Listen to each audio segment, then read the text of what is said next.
Right? Can we just not hate on it? What are you gonna do when you're 80 years old? You know, the body is a temple. Well, mine's decorated.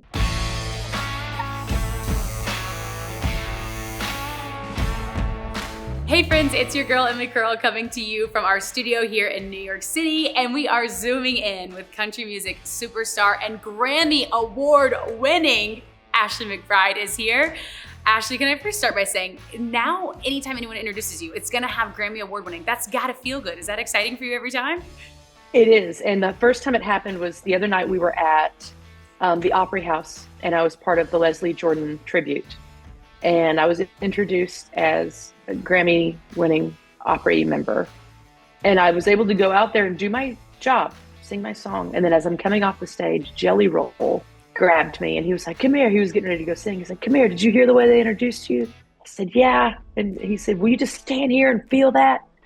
And it made me cry. And then he was crying. And it was just, I mean, it was a night full of love anyway. But I look forward to never getting used to that. Can I tell you, we actually talked to Jelly Roll 2 days ago, and he told us this story from his perspective. And he was saying how emotional it made him, not only for the moment he was telling us, he was like, I was tearing up too, but he was like, for the fact that you were singing Girl Going Nowhere. And how impactful it was, like, to think about that moment with that song in this moment. Did that register for you too, the nature of that song for this huge moment with them? Yeah. And that's one of the songs that I don't rehearse that song. I like for it to keep its edges and keep its sting. And then to learn that night that it was not just Leslie's favorite song of mine, but also his partner's favorite song of mine. So that extra gravity was pushing down on the importance of that song that night. So just so many feelings. Wow. Okay, now today we're going to be playing tattoo stories. So we're going to get to know a few more of your tattoos, but I've got to ask, Yes. are you getting a Grammy tattoo, and what is it going to be? March 23rd, I'm getting a Grammy tattoo. I'm getting another one as well. I'm going to go down to Little Rock and see Nancy Miller that has done all my work for over a decade. And I've sent her several different gramophones to look at because, you know, I do hope to win more. So we can't just do like one gigantic one. We have to, and I Right. think it should be somewhere where there's real estate left, right? Because Because that's we want something all the that's so Grammys important. together. Well, I just want it to be visible. Yeah. Because if I put a gramophone on my thigh, then I know I have it, but the chances of you finding out I have it are pretty slim. But here we're all going to know, and you deserve that. That's right. I love it. We're going to dive into a few tattoo stories if you're down. So we have some scenarios. I'm going to give it to you, and you tell me the story behind it. Okay. Ashley, what was your very first tattoo? I love telling this story. I love everything about this because it's so bad. I was 18. I was in school, Arkansas State University. I'm in the marching band. I'm getting ready to go to a football game. It's probably like the next evening or whatever. And I have this guy draw what I tell him to draw it, and he draws it, right? And then he shows it to me, and he's like, "This is what you want? It is a fat baby devil in a red bikini." But it gets worse. It's also got angel wings. So it's got like a pitchfork and angel wings, and then like horns, but also a halo. And the bottom of the bikini isn't just bikini bottoms, it's a diaper complete with safety pin. And I guess missed that in my What? excitement. It's so terrible. And now that it's 21 years old, that tattoo, the red is fully gone. And I have asked my tattoo artist, now, will you please cover it? And she said, "No, I will touch it up, but I will not cover it." But it's too iconic. It's too iconic. And where is it? that's the best part. It's a tramp stamp. First off, the fact that is 18-year-old your me first one. Yeah, I'm 18-year-old me is like, I'm doing it and I'm making my own choices. And it's perfect. Do you have other ones around it, or that's like the shining star? Oh, that one is on its own. It's just like reporting for duty. That is so good. That is so good. Okay, what about, you keep mentioning this, but who is like your go-to tattoo artist that you use? And you've used the same person, you said, for a long time? Yeah, I started with, I had gone with a friend to get some work done, and I noticed the artwork on the walls. And I think it might have been this little tiny red string that I've got on my pinky finger that I wound up getting done while she was getting work done. And I was like, who did all these flash style paintings on the wall? And the woman doing my friend's work is like, that's mine. I'm Nancy. And I went back to her like a week later, I think, and got the first piece I had done by her. And then that was it. I was like, I always will go back to Nancy. It's harder these days because I have to like fly in and fly out, but she's worth it. But Nancy's your girl. How important for someone who is like wanting to like get more tattoos or maybe like get a sleeve or get a lot of them? How important do you think it is to stay with the same tattoo artist? It just kind of depends. For me, I loved that Nancy is left-handed. I love that she's a banjo player. I love that she's been tattooing since she was 16. But as far as like the actual work, the color holds really well. The lines hold really well. I love the speed at which she works. And so just for that, it is really important to kind of know what you're getting. And for me, I'm getting sleeves done on kind of accident. I just want more tattoos. They keep going on my arms. So the consistency of both the coloring and the placement and things like that, which isn't something we talk about a whole lot. When people are like, I'm getting a tattoo. Placement, you should really be trusting your tattoo artist because the shape of what it is you're getting and where the shape is on your body could really make a difference between an amazing piece or a little bit of a lackluster piece or something that you end up not liking. Oh, that's so interesting. You're right. I didn't even think how important that part would be too. We got to talk about too, I feel like your signature one, which is your chest eagle. It's an eagle, right? Tell me about that one. I feel like that is like, that's so you. I'm so curious to hear the story behind that one. Thank you, because I feel like it's so me as well. And did I ever plan on having a chest tattoo? Not initially. I was just like, well, we'll do tattoos on my arms. It'll be fine. And my brother was in the Navy for a long time. We were away from each other. And we try to be close. You know, a couple of butt heads, and we love to try to be close. But then he moved back to the States and he was on oil riggers and things like that. And he was just always, we kind of missed each other a lot. And I loved the way, not only the way American traditional tattoos look, but the meaning behind all of it. When you saw a sailor that had a nautical star, and that's the only tattoo present on that guy, then you know about what his life has been like thus far, the things he's probably encountered. And the same thing with a sparrow, and the same thing with an anchor. So that's what I start equating the miles that I've gone on the highway with the miles that my brother has traveled. And I call us, in one song, I call us highway sailors because we are. We're just basically pirates, which is sort of the same thing as cowboys, if you think about it. Like we're just basically pirates that encounter all kinds of things. So, and I've got my sparrows, and I've got an anchor, and I've got a horseshoe, and it gets time to where I'm about to do red carpet things for the first time. I've never been comfortable dressing up. And a little bit of therapy will reveal why, right? When you're like, oh yeah, it was just, I was never good enough or whatever. And I said, it doesn't feel like me. So I asked Nancy, what's something I can do? I'm thinking about getting a chess piece.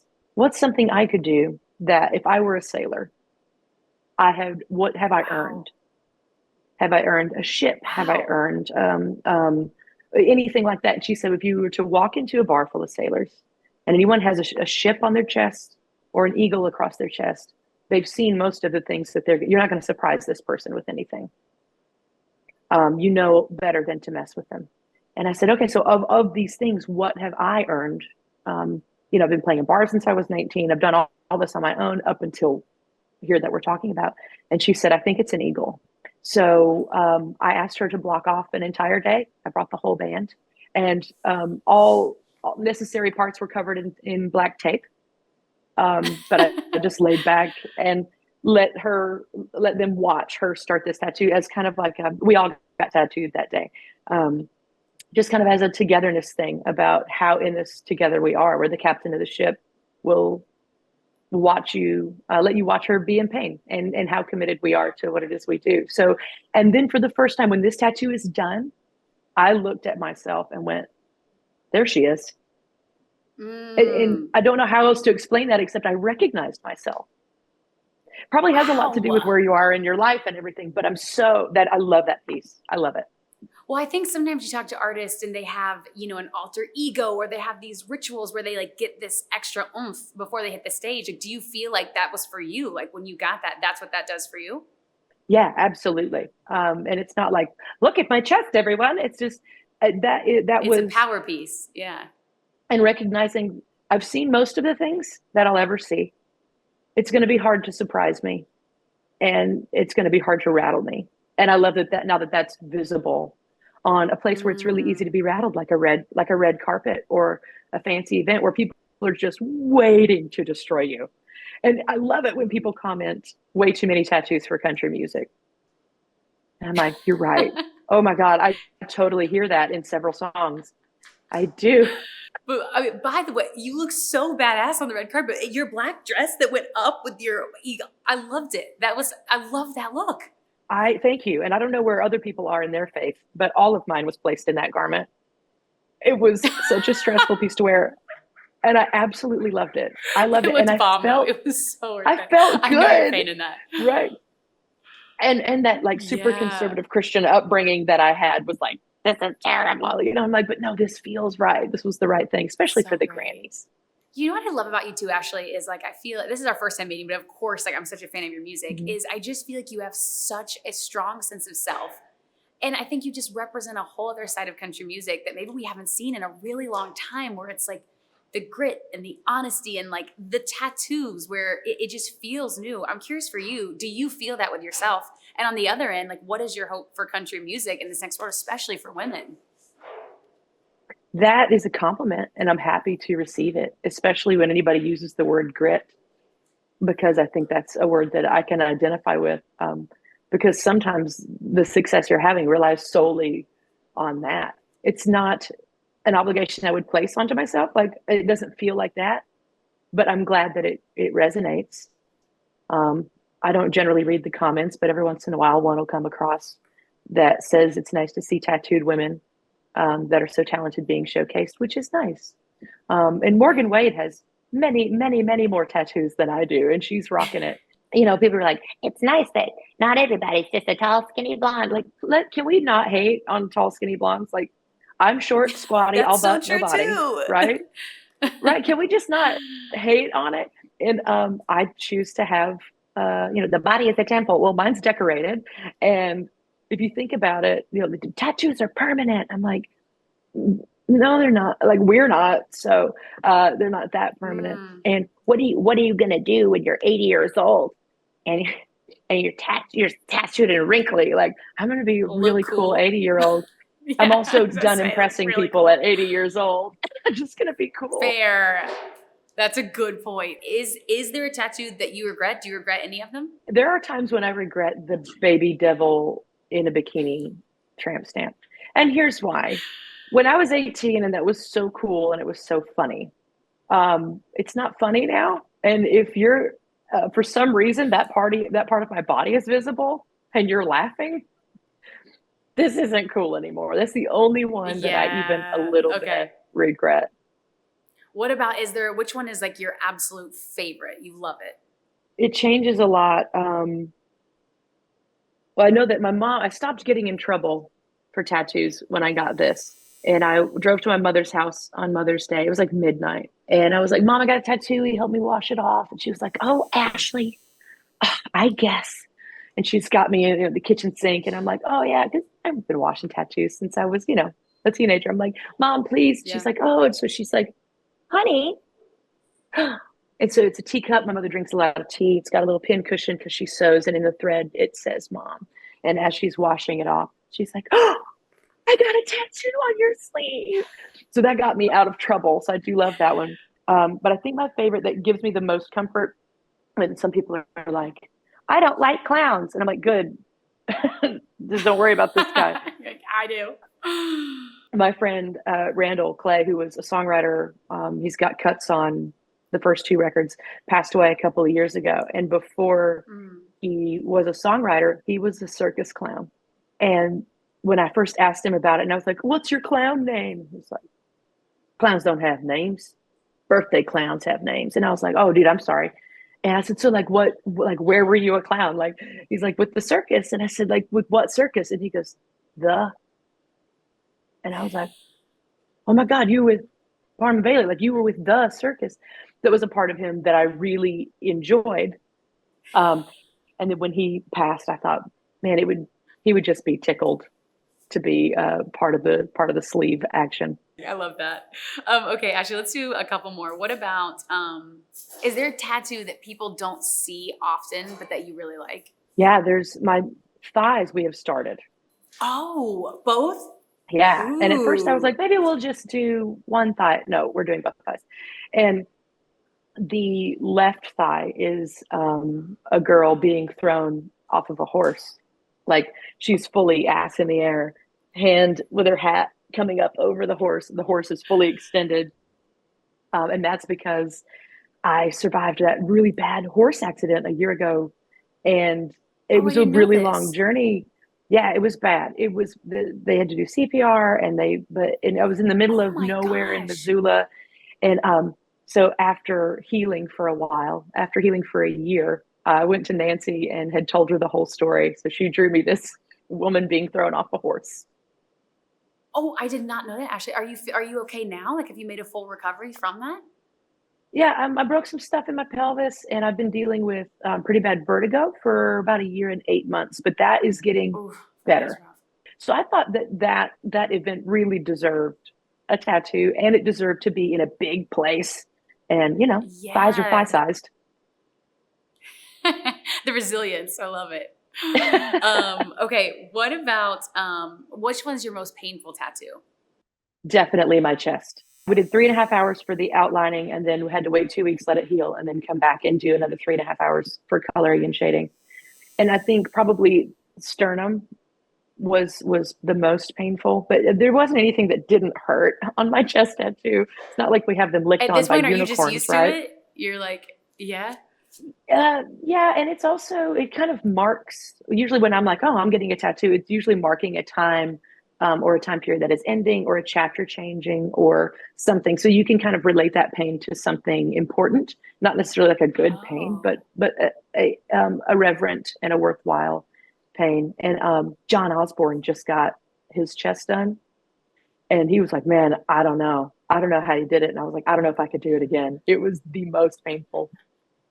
I can't imagine when you're in the very worst of that pain. Like, are you listening to music? Are you deep focused? Like, how do you deal with it? There's usually good music going on in Nancy's studio, and for me, as long as I can complain a little bit, which is pretty much across the board in my life, anything that is mildly inconvenient, if I can just kind of complain for a second, I'll be okay. Lots of like, because you can't move, you can't shake, you can't twitch, you're going to screw something up.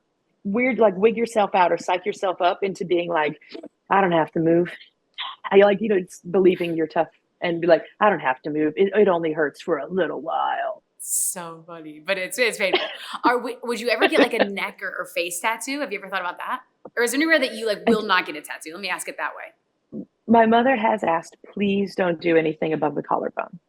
And I feel like I can do that for now. I feel like, and as far as like what fits and what I can pull off, I think that's fitting. Jelly, he pulls face tattoos off like nobody's business. I don't know. Like if I did it, you might look at me and go, "That woman made a mistake." Like there's a chance. You're right. Jelly's tattoos, they suit him so well. Yeah, they're just part of him. Yeah, they really are. Listen, would you guys ever do a collab? I could really see not only y'all's vibes, but the voices matching so well. She raises her eyebrow as high as she can because Botox. I would so be down to collab with Jelly, and we've been making stuff up. So we'll see where that goes. But let's talk new music for you. Light On in the Kitchen is out now. First and foremost, congratulations. Tell us the meaning behind this song, what this means for you. I'm so happy this song got to be a single. Um, I wrote it with Connie Harrington and Jesse Alexander, and we're sitting in the room throwing the ideas around like you do, just titles, things that don't make sense, things that do. And Connie says, "A light on in the kitchen," and we all kind of went, "Ooh, why is there always a light on in the kitchen? There's one on in my kitchen all the time. My mom was that way. My aunt was that way. My granny was that way." And then we kind of thought about what that meant. And it meant a whole lot more than we even realized. And it made us realize that there was all this really effortless advice that the women in our lives had imparted on us. And most of the time at a kitchen table. I still Mm. sometimes when I'm at my house and my friends are gathered around the kitchen island, I'll kind of stand up for a minute and go, kitchens are so sacred. Um, They are. so Yeah. we started thinking about the advice that like my mom was always like, now just make sure you always check your front door before you go to bed. Even if you know it's locked, always check your front door. And I sleep in a lot of peace because of it. So we started examining things like that. And then getting to that part in the chorus that says, you'll need someone to listen. And that's why I leave the light on in the kitchen. So we write the song. I send it to my mother. I send it to my aunt. I send it to my sister. And I'm like, I love this song so much.